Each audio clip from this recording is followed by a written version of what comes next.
Today, the topic at hand is the balance of two things that I think are essential on any kind of healing journey and are essential for each of our paths of growth and development, even apart from needing to fix or correct anything. Though when things are going wrong, that's when you really want both of these things dialed up and strong, whether within yourself or in the people who are supporting you. And before we begin, I want to just ask a question for you to reflect on. When you're really scared and uncertain, what do you trust more? What comforts you more? Somebody who comes from a place of authority and is able to say, well, this is what the scientific research says, or this is what the church says, or this is what your grandfather always taught me, something like that. Or an experience of either yourself or somebody that you trust saying, I just know that blank is going to be the solution. Or deep inside, I just feel that everything's going to be okay. Which of those would be more comforting to you in a really scary situation? And I'd love to hear. Hi, Helen. I'd love to hear from those of you who are here.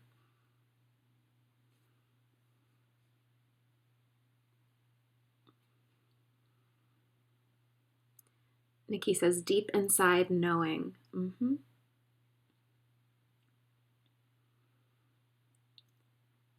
My intuitive sense is that many of you are going to be on that side of the spectrum that Nikki's on, where that tendency to trust intuition a little more than authority or tradition is probably something that I think is fairly common to the people who are interested in the kind of things that I'm teaching about in this series. And that's who's going to be watching, is those of you who care and are interested. And so today's talk is going to be really aimed in the direction of cautioning us and thinking about the poison of intuition and how to balance it, because I really meant what I said in that first poisons class. I'm serious about it. And whenever we have something that we consider really good and helpful and important, we have to look at the poison. We have to look at the shadow. So we're going to do that a little bit with intuition. And it's not something that I see happen a lot. I see a lot of, because we're trying to compensate, for all of this authority and all of the dry, the scientific tradition, all these things that are really good but incomplete, as everything is incomplete. So intuition has gotten real built up and talked up and fluffed up, but we've got to look at the dark side of it too, and then we've got to hone it and wield it like the powerful tool that it is. I like this answer, Helen. I think I think this makes sense. Helen says, I think for me it has to do with the type of situation. If it's an emergency that needs a direct action in the moment, like for survival, I might like the authority. But for more high-level questions, like an identity crisis, I think that internal knowing produces more long-term perspective and growth. Yeah, I like that. So let's talk about the balance of, codified traditions versus and with in relationship to intuition. So there are two things that we need to have balanced. There's the fact that a human lifetime is really pretty short, and there's only so much that we can learn in, 70 years, 80 years, even 100 years, even a century, if we're lucky to live that long, there's only so far we can go.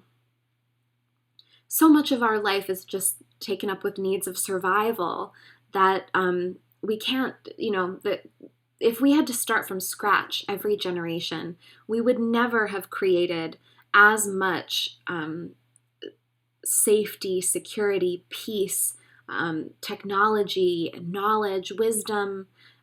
We never would have gotten to this point if we had to do it over again, each generation. So there's a saying that, it takes 7 lifetimes to become an herbalist. And one way of thinking about that is imagining that you're going to somehow literally reincarnate 7 times and study herbal medicine each time. And then even though you can't really explicitly remember, somewhere deep in your soul, you're going to have that knowledge. So that's one way of thinking about it. And in your spiritual outlook, that might be part of your belief system. The other way to think about it is that a lot of people who've lived a lot of lifetimes wrote a lot of books and recorded generously for us all of the things that they figured out. They have left behind their mistakes, their successes, their case histories. They have argued with each other in writing and left this evidence behind for us to pick up and investigate and learn from. So in order to amass the knowledge of 7 lifetimes, you don't necessarily have to be reincarnated 7 times. You could pick up the books and the knowledge, the amassed wisdom of the people who have gone before. And I don't know about you, but when I think about my own work and my own life, one of the things that I aspire to the most is that I might leave behind something that someday will be useful to a person who is alive long after I'm gone.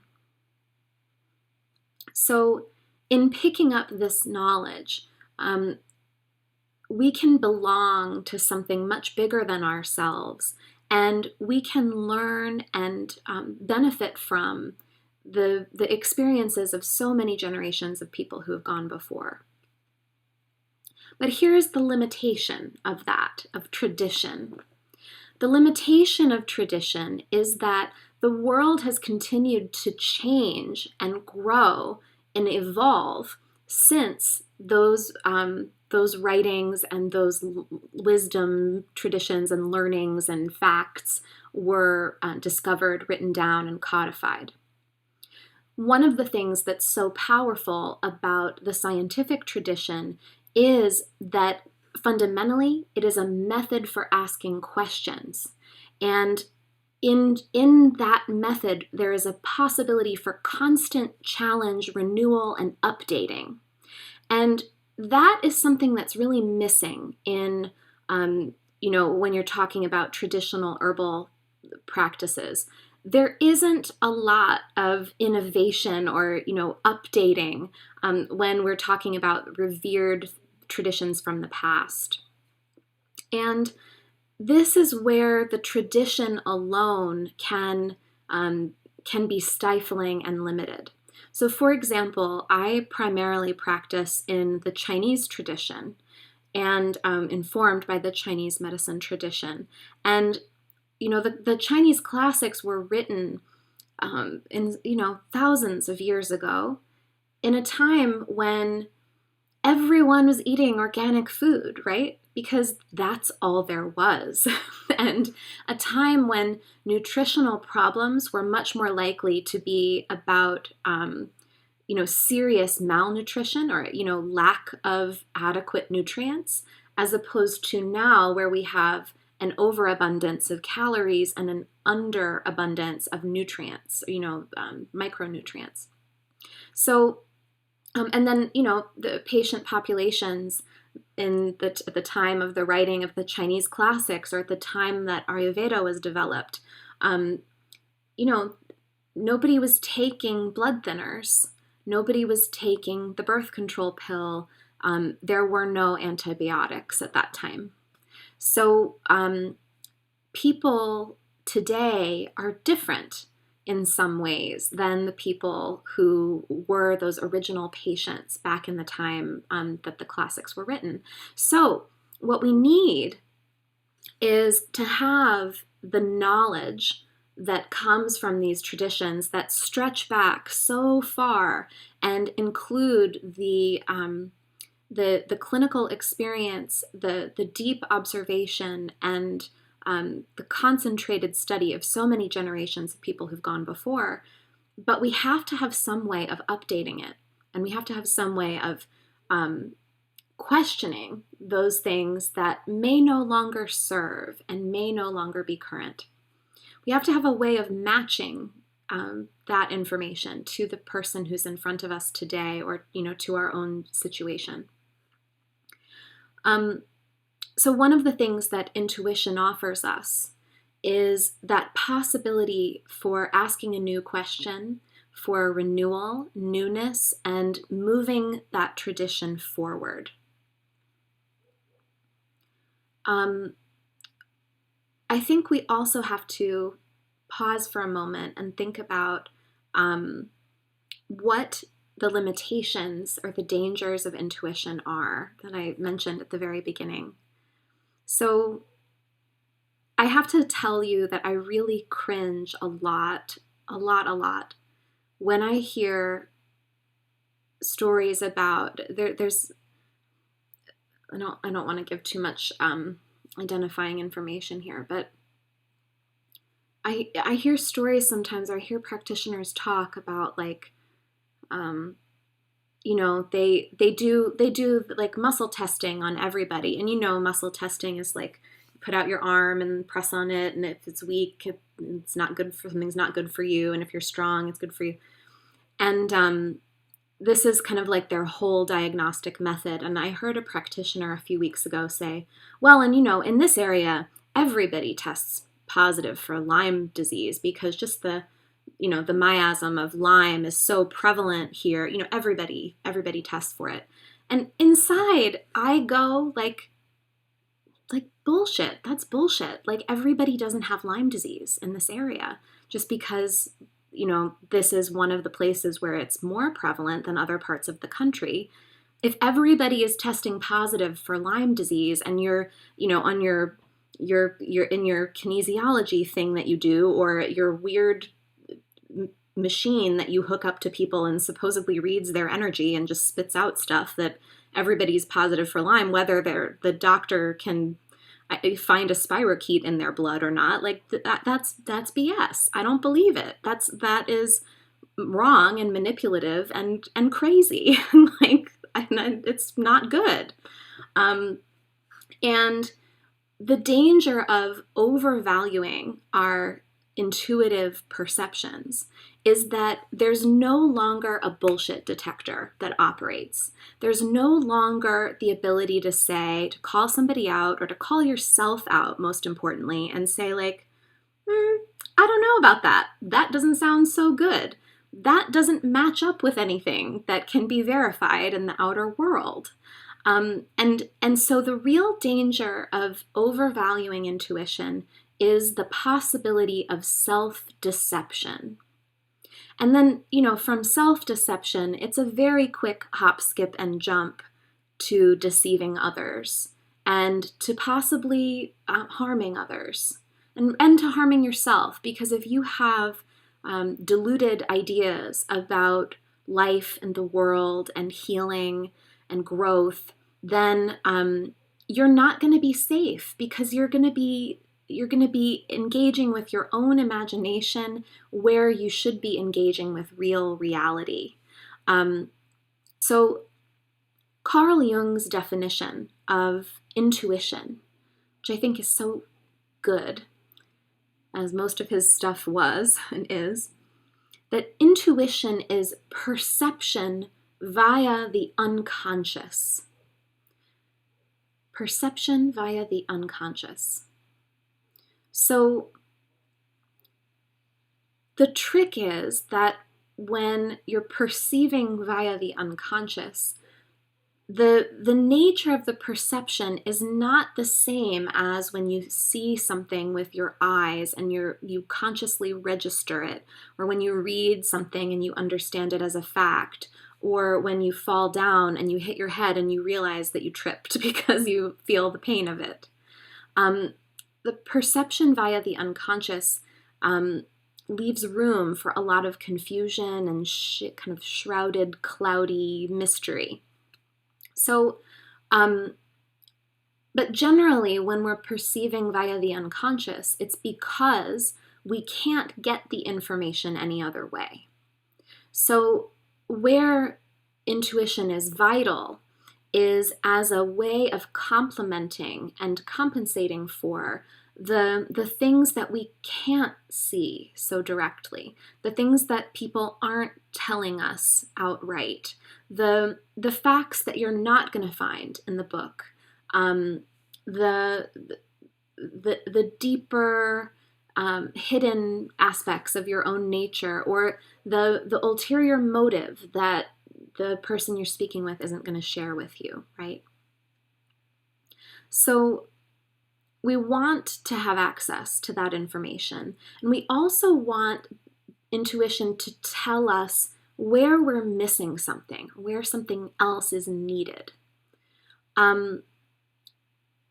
So what we're going to kind of go into next, I want to pause. So I'd like to hear what's standing out to you guys, Nikki and Helen and anybody else. Now YouTube is telling me that there are more of you here, so welcome to more of you. I don't know if I can trust these numbers that it's telling me, but I'm happy that you're here.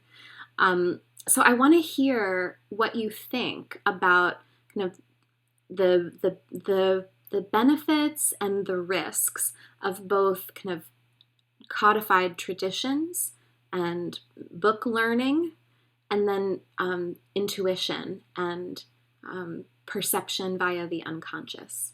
So give me your sense. What feels exciting? What feels scary? What feels true? What doesn't feel true?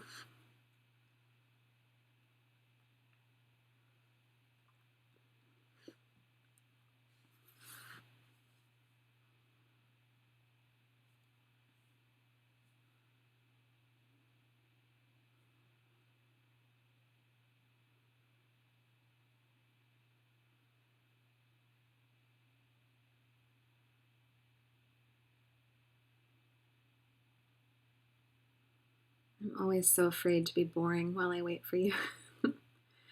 Nikki says, I think manipulation of my intuition is the risk for me. Say more about that. One of the questions that comes up a lot when I talk about intuition is people wondering, how do I tell the difference between my fear and my intuition? Like, when is it like a fear monster that's just trying to stop me from doing something, versus when is it really my intuition that's kind of shouting at me, don't do this? For me personally, and we're going to talk about this in a second when we start talking about techniques and how to hone these two things. For me personally, the voice of my intuition, I hear it almost like the way you hear your inner critic in your head, not like you're literally hearing a voice, but like it sounds like words that you're saying to yourself. The voice of my intuition is always very simple, clear. My intuition speaks with fewer words than I do. And there's not a lot of drama. It's very clear and not emotional. It's not trying to scare me or trying to comfort me. It's just speaking clearly, simply. Okay. Nikki says, sometimes I don't want to really listen to my intuition, so I try to manipulate the feeling so that I can convince myself that the intuition is wrong.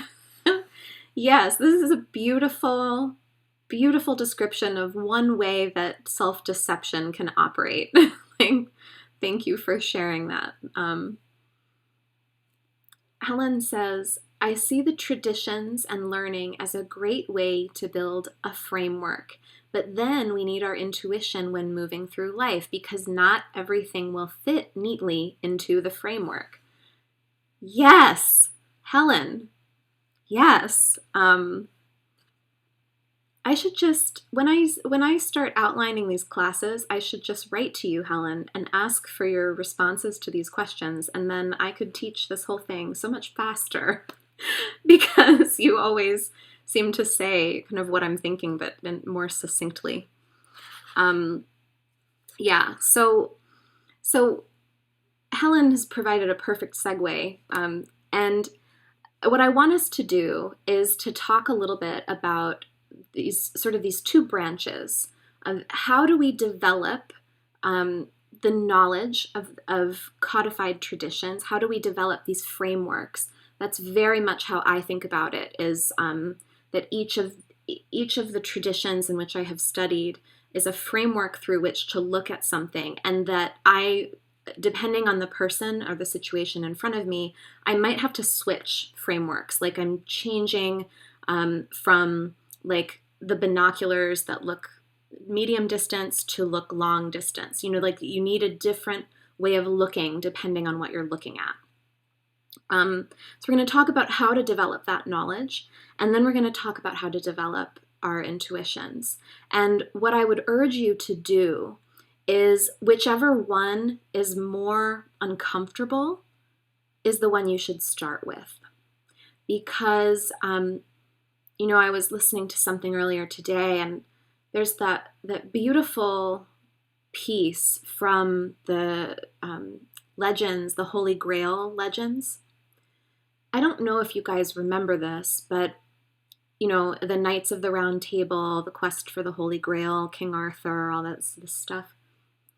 Every one of the knights, as they set off on the quest into, the forest, into the unknown, each of them entered the forest at the place that looked the darkest and the scariest to them. And this is so true about the path of growth and development, is that we have to enter in where we are least comfortable, where we are missing something, where we need to be challenged in some way. So whichever one appeals to you less is the one you need to do first. So let's talk about developing knowledge, wisdom, and giving ourselves to a tradition. So just speaking very personally, in my own spiritual journey, I've spent, I grew up in a very strong codified tradition. I was raised Catholic, and pretty seriously, devoutly Catholic. And then I hit a point where I really started to question everything, and it just all seemed wrong and corrupt, and it didn't seem right to me. And then I embarked on this long, quest of learning from so many different traditions, practicing so many different things, different kinds of meditation from various Eastern traditions, yogic tradition, earth-based religion traditions, mystical traditions from Islam, Sufism, just everything. And only recently I have hit a point where I've started to feel that now, having gone on this survey that I've been on, and I've learned so much, it was absolutely the right thing to do. I've realized that now I'm at a point where if I don't commit, if I don't give myself and bind myself to a tradition, I will always have the ability to wiggle out and avoid the growth right at the point of my discomfort. So one of the things that we need when we are studying um, or working on developing deep knowledge, we need to be confined a bit and held a little bit and made to go up against something that has the potential to kind of polish us and, smooth us. And that happens with friction. So when you might need to start, as you think about, traditions, whether it's a spiritual tradition, whether it's something that you want to learn or study, whether you're interested in going deeper into herbal medicine, you might need to really start with a survey and kind of getting the flavor of a lot of different possibilities.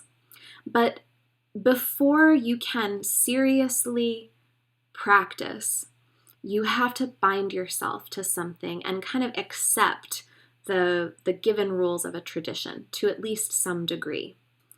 And so, in my journey as an herbalist, I really resisted Chinese medicine, largely because I am not Chinese by heritage. And there are so many cultural barriers for me to really understanding that tradition.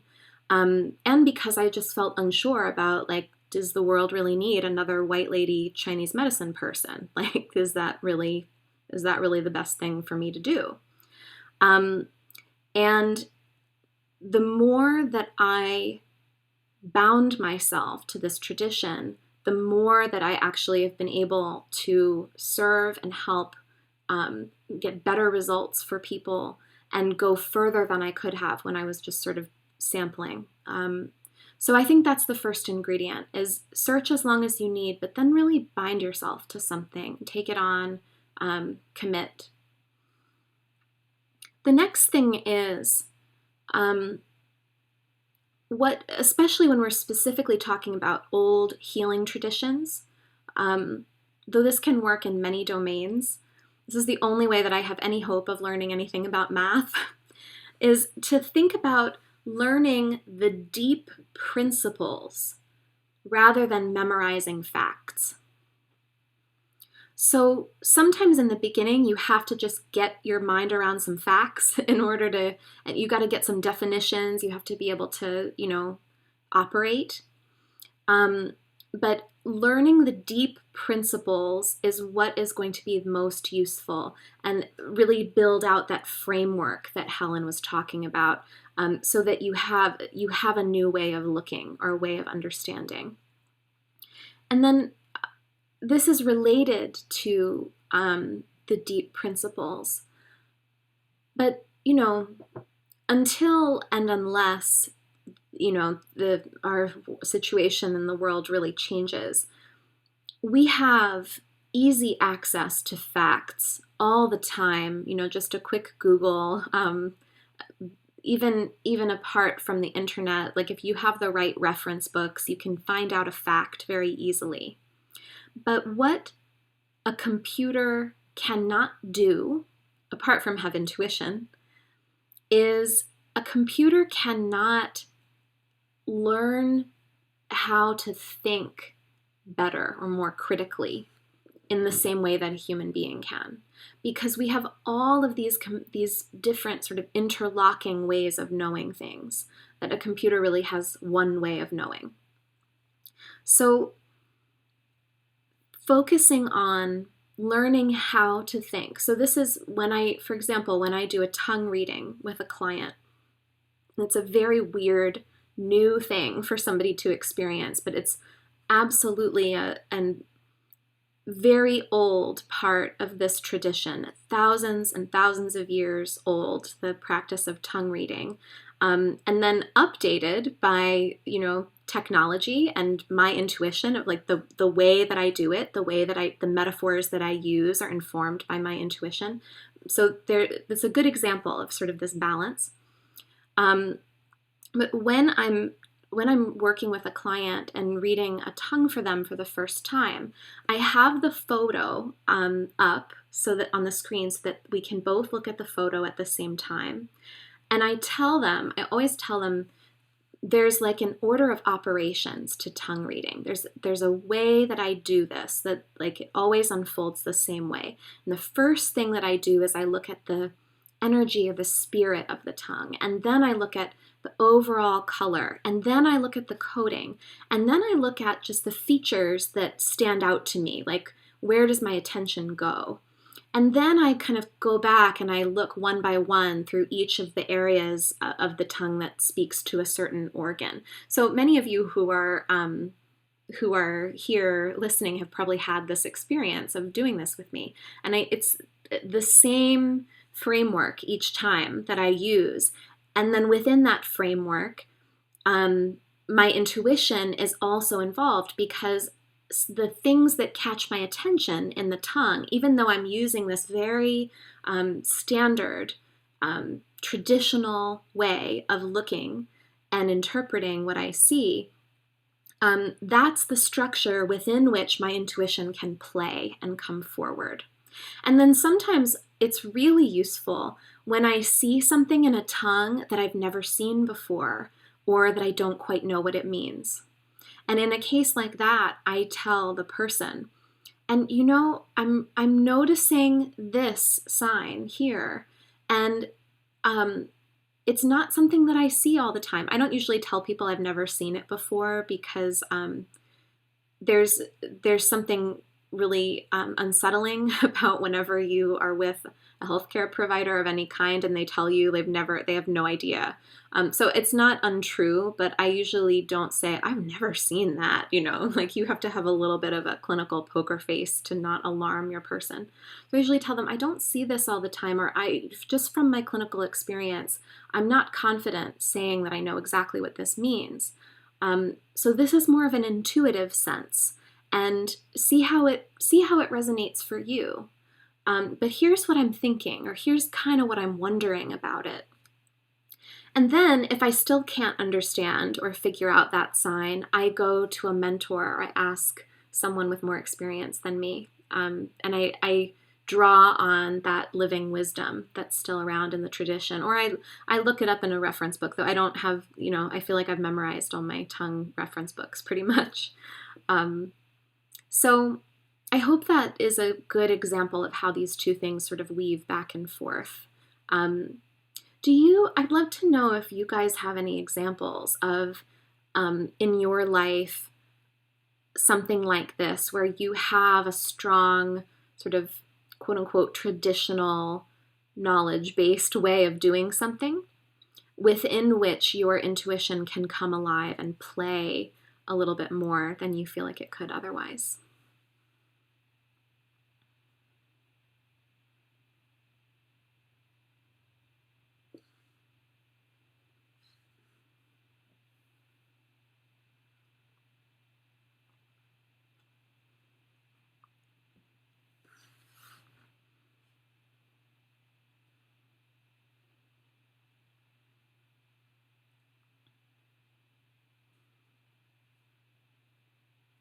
Okay, I'm still listening. I'm trying to not be boring or take too long, so I'll keep an eye on the chat, but I'm going to move forward a little bit to talking about how to then strengthen your intuition. So I think this is part of what everybody wants to know. So developing your intuition, the first thing is you have to realize that intuition is perception via the unconscious. What are the things that belong to the unconscious?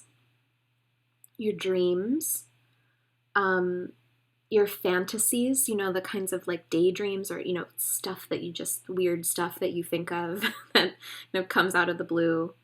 The body, accidents, belong often to the unconscious. Jokes, humor, kind of touch on the unconscious. So, if somebody says something and it just like really strikes you as so funny, there might be something to pay attention to there. especially if other people don't seem to find it funny and really you do. Last year, I had a really serious accident. I fell and broke my ankle, and that started a cascade of events that just turned my life upside down. And absolutely, that was coming from the unconscious. Usually, this kind of intuitive communication will start soft and it will get louder and louder and louder if you don't hear it and you don't respond. So having practices that allow you to watch your dreams, so keeping a dream journal, sketching images that come to you in your dreams or just as you're thinking and fantasizing, having body-based practices that help you to tune in to what the sensations of your body are. These things can be very helpful. Journaling, where you write about what happens in your day, what you notice in your life. All of this really can help to hone your intuition. And then remember that your self, your being, is like an instrument.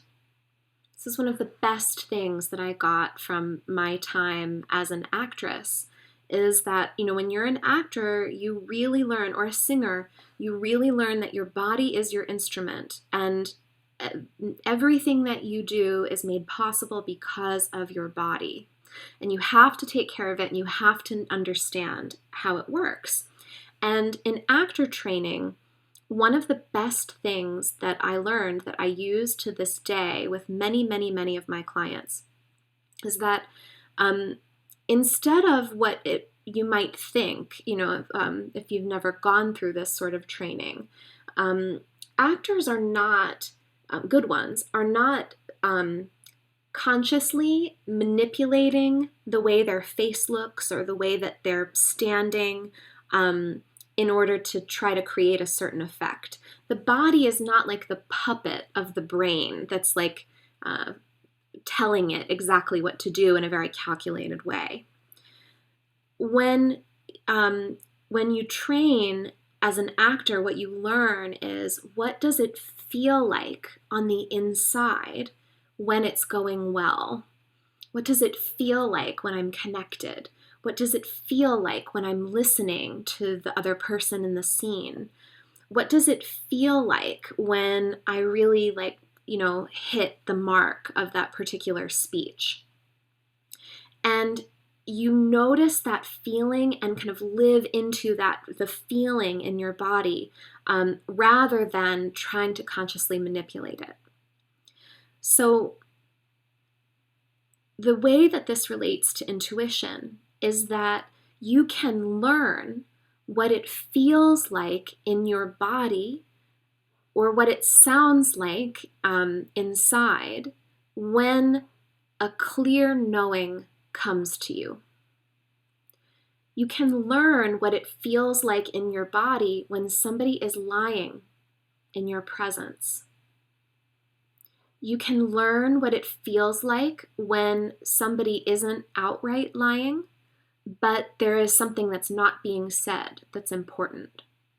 This is a big one if you're doing healing work, because very, very often a major part of what kind of starts people down the path, or kind of allows us to keep going down the path of being unwell, is that there is a certain truth that we're not telling ourselves or we're not telling others.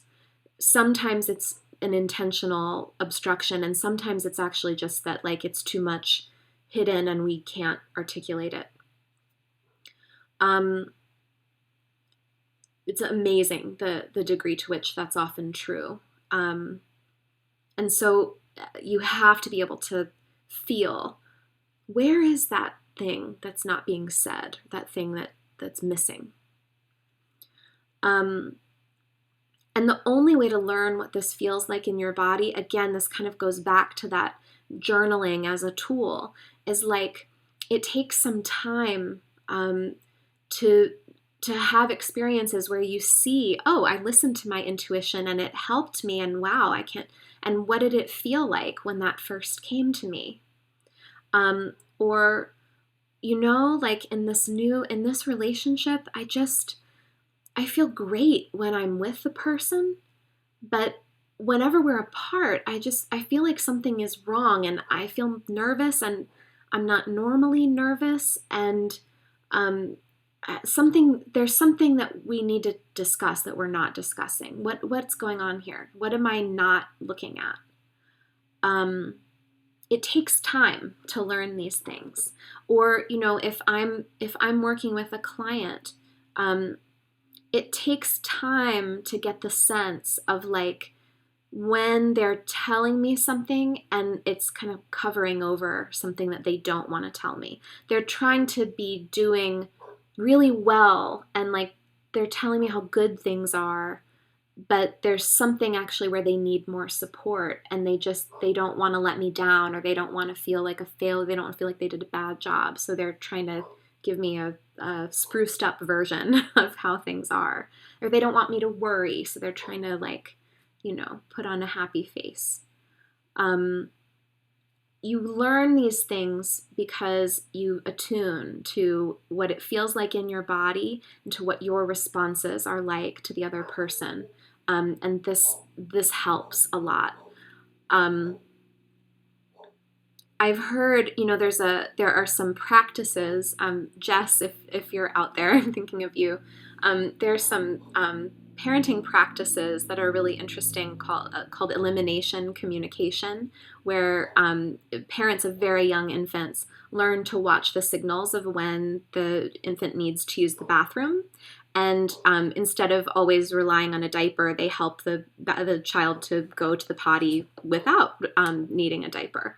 And it's very cool. And one of the things that parents report very often is that when their child needs to pee, they feel like they've just been peed on, even though they haven't. And this is a very common experience that like people who practice elimination communication report across the board. So there's something going on there with, their intuitions are kind of mapping onto that sensation of what's going to happen in a second. It's like the phantom pee. So you can really this can be very specific to certain situations. And the only way that you're going to know what it is for you is if you really watch and observe, journal, and pay attention.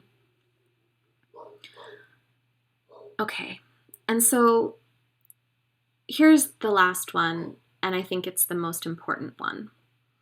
And this is important for traditional learning and wisdom too, because there's some junk in there, mixed in with all the good stuff in the traditions. There's some junk science out there.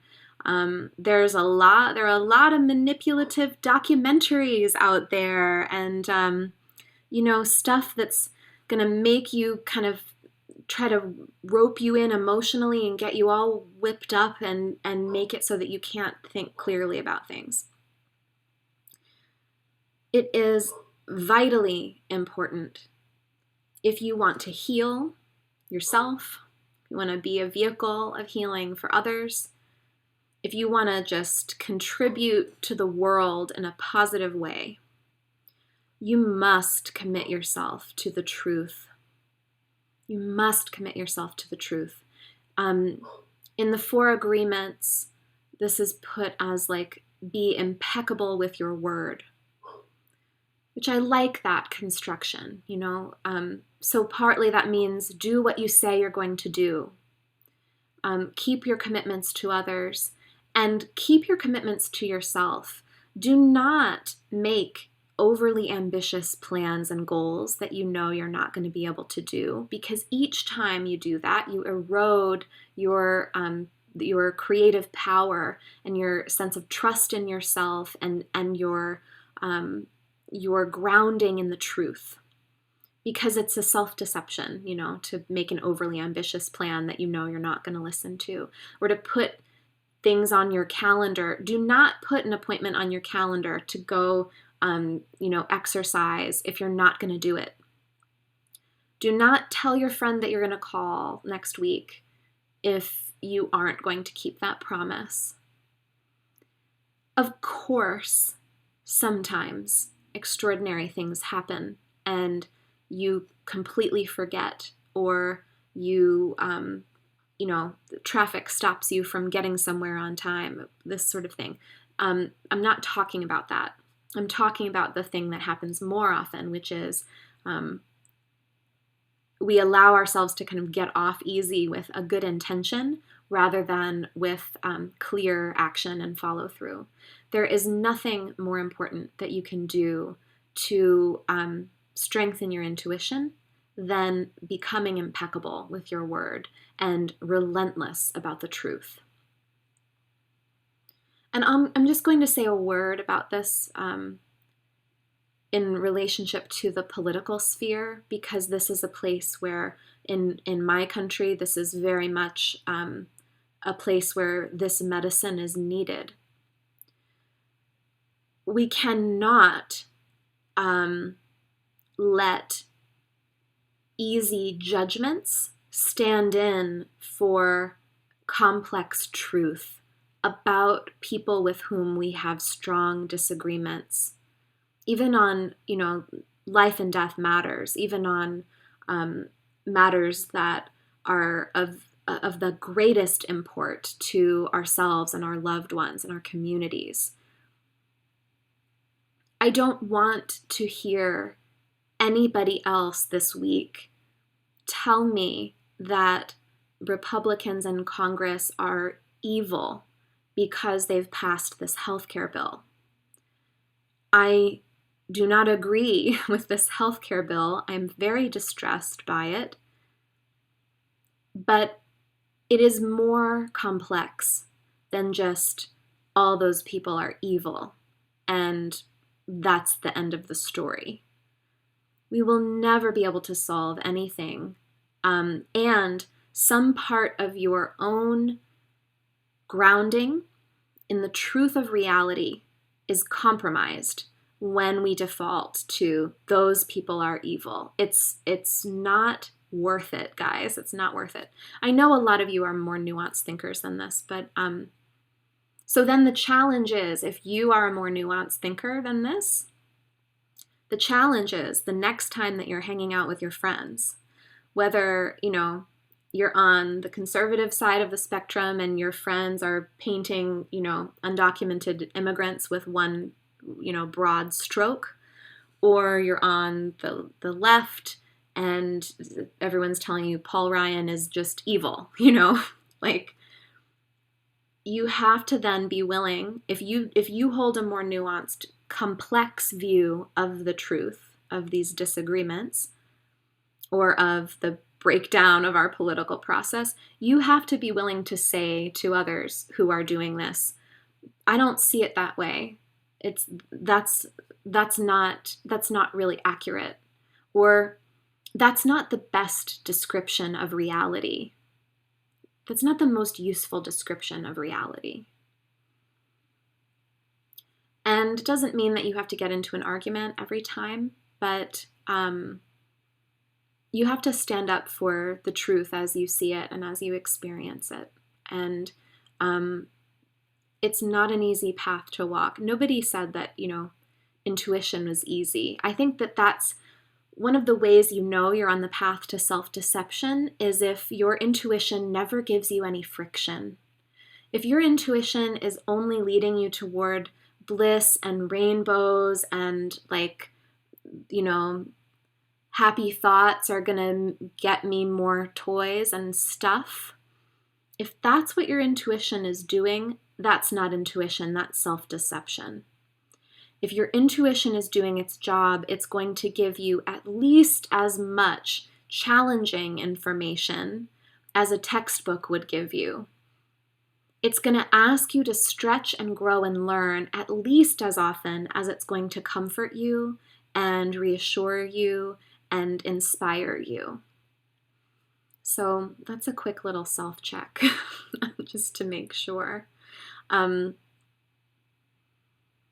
in a way, it's all good, because if you ignore your intuition long enough, in a certain domain, as I was doing at this time last year, eventually you're going to fall off your back steps for no apparent reason, break your leg, and find yourself in the underworld from which you will learn all the lessons you need and then later emerge.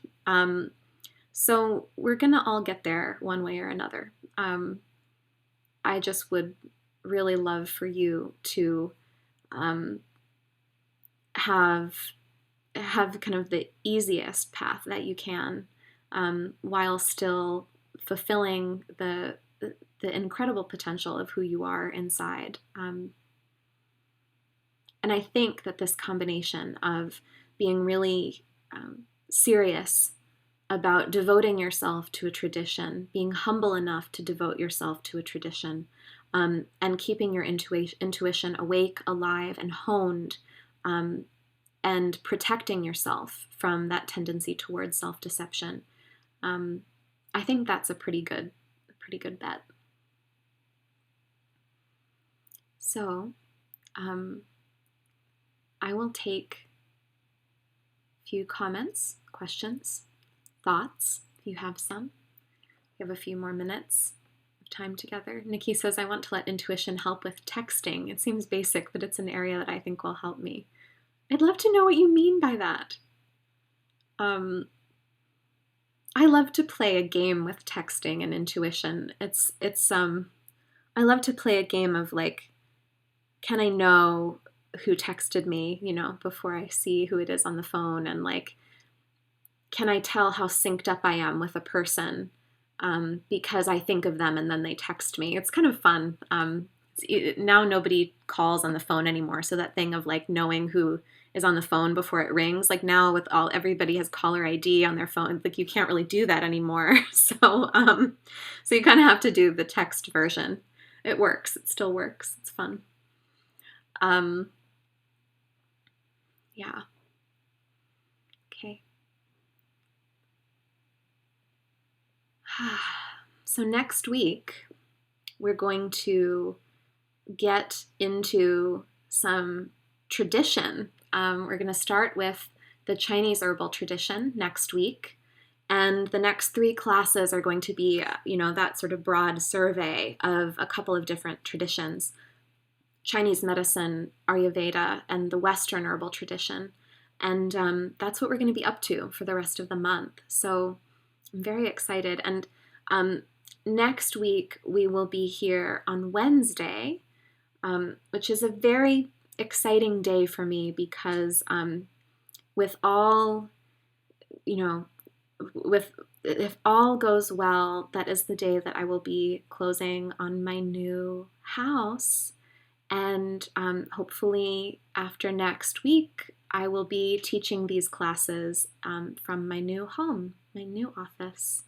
And I'm very, very excited about it. So wish me some luck, and I'm looking forward very much to being here with you next week, and hopefully having some good celebratory energy for what is coming next. Thank you so much, Nikki. Okay. All right, my darlings. I hope that you have a beautiful, beautiful week. Thank you, Helen. I hope you have a beautiful week, and I will be back here with you a week from tomorrow to tell you all about my deep and growing love of the Chinese herbal tradition and give you a little bit of that framework so that if this is something that you want to learn, you will have a little entryway and a little place to enter into the forest, like the Knights of the Round Table. Okay. Bye, everybody. See you next week.